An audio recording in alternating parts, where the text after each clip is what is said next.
Hey guys, welcome back. I hope you are having an amazing day. Let's get right into the stories. The first one is a pro-revenge story. Landlords can really suck, let's be honest. We all know that drill. But if you think the jerks who own apartment buildings are bad, they're nothing compared to the scumbags running commercial properties. These guys who own office towers and malls are some of the slimiest, most cutthroat bastards you'll ever meet.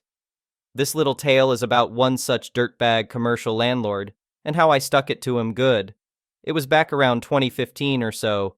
Sometimes I'd grab lunch at this diner in the basement of our office building called the Bank Vault, because they had this massive old bank vault that had been there since like the 1940s. It was this gigantic thing that they just made part of the decor by putting some tables and chairs inside it. So you could literally eat your burger surrounded by rows of big metal safe deposit boxes. Pretty cool aesthetic. Anyway, one day I'm there grabbing a bite and the owner pulls me aside. "Yo, that slumlord is driving me up the freaking wall," he says. "Tell me about it," I replied. "Our jackass landlord Mike is always hassling everyone in this building." I was just a small tenant sharing space with this old-timer lawyer named Carl, but Mike the landlord was constantly trying to nickel and dime us over every little thing. He loved threatening to change the locks on you if you didn't pay some bogus fee or other. "Get this," the diner owner says, showing me this letter from Mike, demanding all sorts of crazy back charges for snow removal, parking lot repaving, new lobby carpets and stuff, like repairs from years ago. And of course at the end was Mike's classic "pay up or we're changing your locks" threat. "Seems like you two have been going at it for a while," I said. "Why didn't you lawyer up sooner?" Turns out some hack real estate attorney had told the owner it was a lost cause fighting Mike over this particular diner lease. Something about the tenant being on the hook for removing this 100-ton bank vault when they left the space and then completely renovating it. Just an insane clause. So the owner was either going to have to pony up massively to move out or default and let Mike come after his personal assets because he'd personally guaranteed that wacko vault removal stipulation. Grim situation. After looking it over, I realized the case against Mike really was pretty much a dead-bang loser. But then I started thinking about what a prick this landlord was, with all his bully tactics and shakedowns, and that's when the old gray matter started cooking. I called up the owner. "Listen, I can get you out of this vault nightmare, but it'll cost you $5,000 for my legal fees, plus another grand for an agent I need to bring in." "An agent?" he asks. "What kind of agent?" "You'll see," I told him. "Just get that certified check over to me pronto." Kid couldn't whip out that 6K retainer fast enough. Once I had it, I went and saw my buddy Carl, the older lawyer. "Hey man, I need to hire a real estate agent for a little something," I said. Carl eyes me sideways. "You buying a house or what?" "Nah, just need an agent for a stunt I'm pulling." Carl knew me pretty well at that point. Oh, here we go again with the stunts. But he slips me the number for this agent he knew. So I hire this agent guy, give him the $1,000, and explain what I need from him, which he's all too happy to play along with. Few days later, I head back down to the bank vault for another lunch meetup with the owner. "Yo, Mike just rolled up," the owner tells me when I walk in. "Probably just here to be a world-class jerk like usual." "No sweat," I said. "Let's grab that table in the vault so we can talk strategy without him listening in." We get settled at one of the tables, actually inside the vault itself, chowing on some pasta and vino. "All right, listen up," I told the owner. "We're about to put in a demand to that scumbag Mike." "A demand? Like demanding what, exactly?" I slid the papers across the table. "We're demanding that slumlord Mike hand over every piece of restaurant equipment, fixtures, everything you need to operate once you move out. The ovens, freezers, vents, all of it."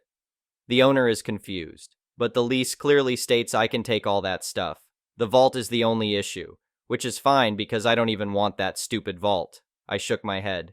No, no, no. We need that vault too. We're demanding Mike give you possession of the entire bank vault within 7 days so you can move it to your new location." Now the owner is really thrown for a loop. "Wait, are you doing some kind of weird reverse psychology thing here to try and manipulate Mike?" "We'll see how it plays out. I already had that demand letter sent to him a couple days ago." The owner damn near chokes on his wine. "You what? Without even running it by me?" Yup, now let's go see if Mikey has an answer for us. We march right over to the landlord's table. This guy Mike is an absolute hog, just inhaling food with his hands making gross noises. Hey, my client needs an answer on that demand I sent you, I said. He needs to know if he can take the vault so he can make moving arrangements. Mike glares at me while wiping his greasy mouth. Tell your client he can forget about taking that stupid vault. I feign shock. Oh no, you can't do that. We're going to need that in writing because we may have to sue. The slob starts laughing at me. I'm the landlord. I can do whatever I want. Well, I'll need that position in writing for my records, I insisted. Mike promised to have his official response sent over by the end of the day, still chuckling like he'd already won. Sure enough, later that day Mike's letter shows up rejecting any request for the vault and claiming full ownership. I brought it to show the owner. How the hell did you manage to pull this off? He asks in disbelief. I've got tricks up my sleeve, I said with a wink. So a month later, the owner shut down the bank vault and moved his diner to a new spot about 20 minutes away, also calling it the bank vault, but minus any actual bank vault this time. Shame too, because I loved their food. A few weeks after that, I show up to our office space, and Carl flags me down right away. Yo, Mike has been looking everywhere for you, he says, and he is pissed. Oh yeah? I replied. What's his problem now? Apparently some deal he had to lease out the basement space fell through after he turned down whoever it was because of the vault being there. He thinks you had something to do with it. I played dumb. With what? I don't know anything about any deal? Sure enough, later that day, Mike comes stomping around looking for me, veins pulsing in his big red face. I know you were behind this, you little prick, he shouted, literally shaking with anger.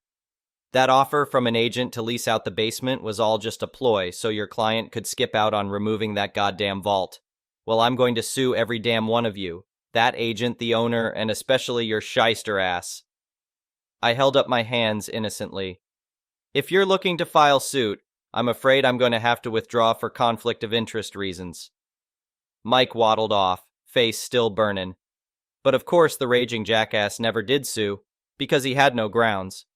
That offer I'd arranged through the agent was essentially just a sting with zero legal obligation, just vague enough correspondence to bait a greedy slumlord into rejecting the opportunity and keeping the vault. About a year after that whole fiasco, I finally left Carl's office for good. Walked by the basement space and it was still vacant, sign in the window looking more and more faded every day. I heard Mike eventually had to sell the building at a huge loss because no tenant would take the space with the vault still there. Whoops. The next one is an entitled people story. My wife and I own a sizable ranch just outside of town that's been in my family for over 50 years. It's nothing fancy, just wide open fields dotted with trees, and a small cabin that my grandpa built way back when. We don't raise livestock or grow crops, mostly just use it as a private getaway to ride horses, hike the wooded trails, and camp under the stars. A few months ago, the county opened up a new public campground right along our property line. We didn't think much of it at first, but one weekend when my wife and I were camping on our land, we had an unpleasant run-in with one of the campground guests. It was late afternoon and we were sitting by our fire pit, roasting hot dogs for dinner. Out of nowhere, we heard someone shouting, "Hey, what do you two think you're doing?" We turned to see an older woman marching towards us from the direction of the campground. She had tightly permed gray hair and wore a floral print muumuu that fluttered around her as she stomped through the grass. We're just having dinner. This is our property, I said, confused by her aggressive tone. Well, you can't just build fires wherever you want, she snapped. There are rules about that kind of thing when you're camping in the campground. My wife gave me a puzzled look, then explained gently, "Ma'am, we're not camping in the campground. This is our private ranch." The woman halted, squinting at the fence line that clearly demarcated where our land began. "Oh!" she huffed. "Well, how was I supposed to know that? You should really mark your property better so people don't get confused." I scratched my head, even more baffled by her attitude. Our fence line wasn't exactly subtle, and besides, we were a good 30 yards from the campground boundary. "I'm very sorry for the confusion," my wife said politely, "but I assure you, we're not breaking any rules. Please feel free to enjoy your time in the campground." We hoped that would be the end of it, but unfortunately, it was only the beginning. Over the next few weekends, we had several more run-ins with that woman. who we came to know as Karen thanks to her shrill demands to speak with the manager over every minor inconvenience. If we were out riding our horses, she'd come stomping over insisting we were too close to the campground. If we were grilling steaks for dinner, she'd yell at us for the smoke drifting towards the tents. She even complained about our flashlight beams at night when we were just headed to the cabin to grab more marshmallows. No matter how politely we responded, Karen always seemed to think we were intentionally disrupting her precious campground experience. Things came to a head one weekend when we had our family over to camp out together. My two young nieces were chasing each other around giggling when Karen came barging over once again. "Do those kids belong to you too?" she barked, glaring at me and my wife. "Yes, they're our nieces," I explained. "Well, they're being extremely disruptive," Karen exclaimed. "No one can relax in the campground with all that yelling and laughing. You need to control them." Before I could respond, my 7-year-old niece marched right up to Karen and said innocently, "Why are you so grumpy, lady? Are you sad because you don't have any friends or family to play with?" Karen's mouth fell open in shock. She clearly wasn't used to being addressed so directly, especially by a child. She sputtered in outrage as she turned on her heel and retreated in a huff. That was the last straw. The next morning I went straight to the campground management office and lodged a formal complaint. I provided documentation that we owned the adjoining property and explained the constant harassment we'd experienced from Karen. Later that day, I saw Karen angrily tossing her belongings into her minivan as the campground manager stood nearby. I wandered over in time to hear him explaining that Karen was no longer welcome due to her mistreatment of other guests. "You can't do this to me," Karen shrieked. "I've been coming here for years. I want to speak to the owner immediately." "Ma'am, I am the owner," the manager said calmly, "and I must insist that you leave now or I'll be forced to call the authorities." With a final frustrated growl, Karen floored it out of the campground, spewing gravel as she went. My wife and I exchanged relieved looks. Finally, we could enjoy our private retreat in peace without that disruptive, entitled woman causing problems. The campground manager even came over to personally apologize for all the headaches Karen had caused us. In the end, we were just glad to have our family-friendly haven back, and based on the glowing reviews the campground received that season, it sounds like the other guests didn't mind one bit after Karen's swift eviction. She thought she could bully us on our own property, but she quickly learned that kind of antagonistic behavior wasn't tolerated around here. The next one is a petty revenge story. I'm at work. We're oddly located in the middle of an upper-class residential area. The kids that lived around us were constantly pulling annoying stuff like releasing mice into our facility, putting soap in our fountains, smoking pot in our facility areas. One day I see them mooning employees as the employees are driving in at the start of their shifts. I call the cops. As they show up, the kids scatter and one of them leaves their bike on the sidewalk. They don't come back for it before the end of my shift. At the end of my shift after dusk, I walk over to the sidewalk and consider this bike laying there. The sidewalk edges a sloping hill that goes down into the woods. I grab the bike, take about 10 steps towards the top of the hill, and make a very good throw of the bike up into a tree. I'm tallish, and I got the bike to land in the Y of a tree about 9 feet up. Next day, show up to work. At one point, I see one of the kids pacing up and down the sidewalk, obviously looking for something. I get a chuckle over it and then get busy with my work. I honestly forgot I did this after a few months. About a year plus later, I see our grounds crew fussing around with a ladder next to a tree by the sidewalk across the street. Then I see them carry down the 10 speed I hucked up there over a year ago. People at work were puzzled by it and talked about it for a while. I never fessed up. The next one is a malicious compliance story. A friend of mine said that I should post this story here. If it doesn't belong, please let me know. Forgive my formatting, grammar, and spelling as I'm on mobile. This happened around 5 years ago. I was around 13 at the time.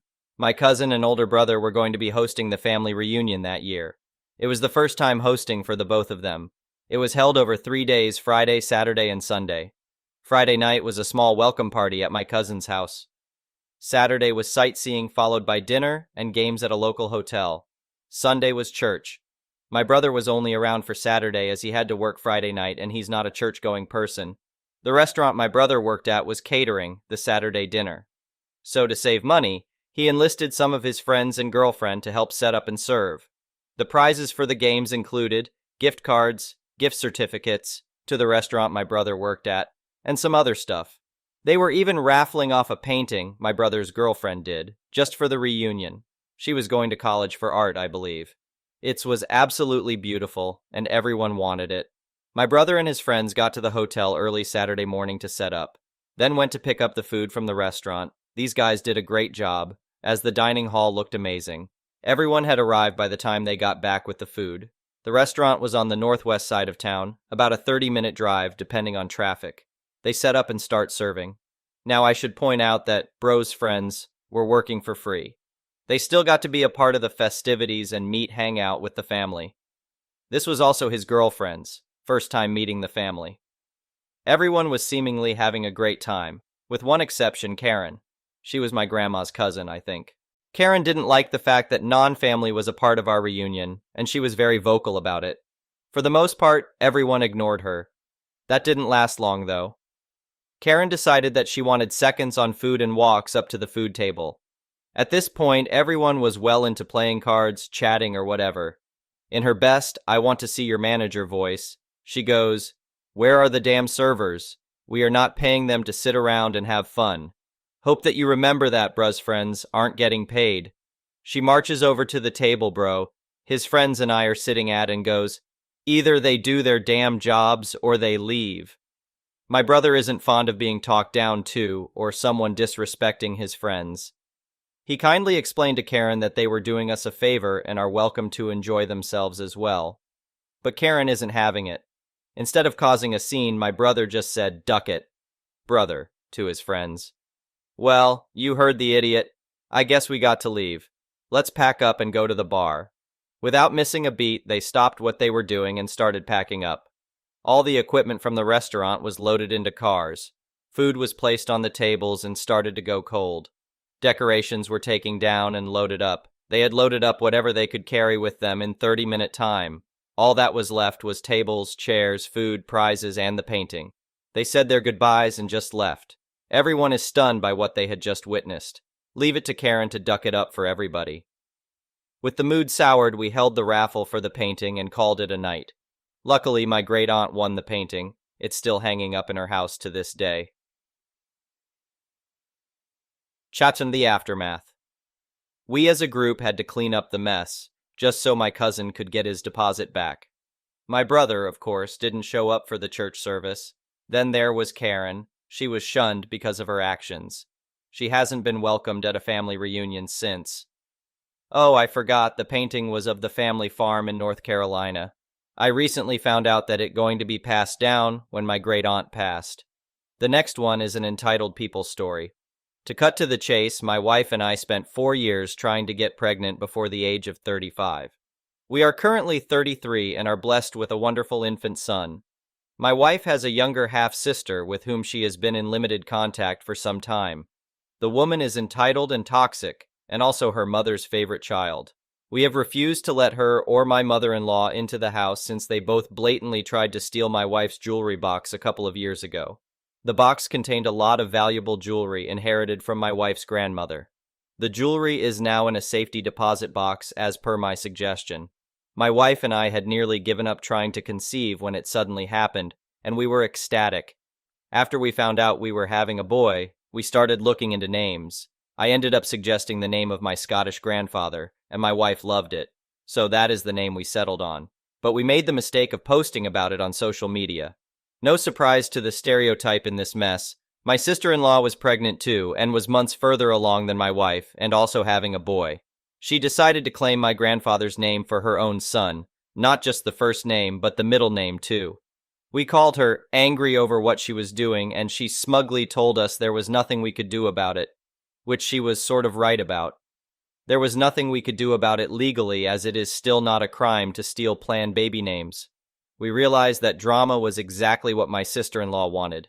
She thought that by taking the name for herself, we would not be able to use it.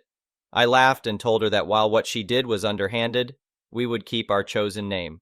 She could just deal with it whether she decided to go through with copying us or not.